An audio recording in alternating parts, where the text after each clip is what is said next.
Enfin, de manière moins cynique, loin de ces jeux de pouvoir, les cartes peuvent être tout simplement reliées à l'art.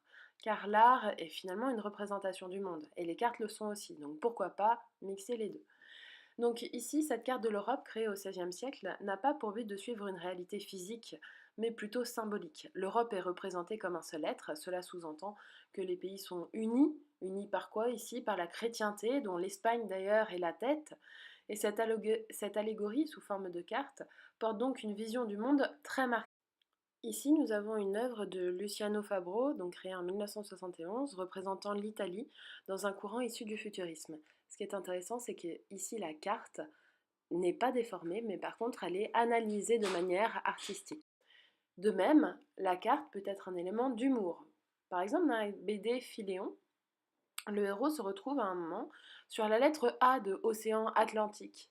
Et donc ici, c'est un œil critique, humoristique qu'on peut porter sur la volonté de fidélité des cartes au réel, et donc d'imaginer que sur les cartes où on marque Océan Atlantique, il y ait des îles qui aient les formes de ces lettres. Pour finir, voici un texte de Borges, qu'il attribue lui-même d'ailleurs à un auteur imaginaire, dans lequel il explique que la recherche de la carte parfaite est incohérente et mène à un non-sens. Car ici, c'est la carte à l'échelle 1-1 qui est recherchée, c'est-à-dire que pour 1 cm de territoire réel, elle ferait 1 cm sur la carte. Donc elle recouvrirait complètement le territoire qu'elle représente, ce serait un non-sens.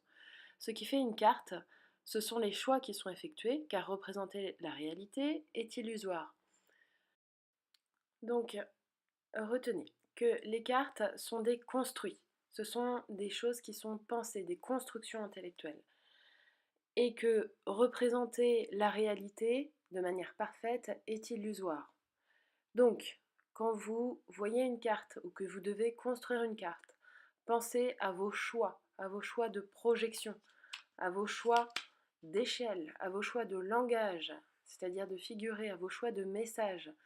Et lorsque vous avez une carte sous le nez, pensez à analyser ça par rapport au message et à voir s'il n'y aurait pas des déformations qui entacheraient le message, qui sont voulues ou non, par qui est créée la carte. Tout ça, ça peut vous mettre sur la piste, ça peut vous donner des indices pour faire une bonne analyse de carte.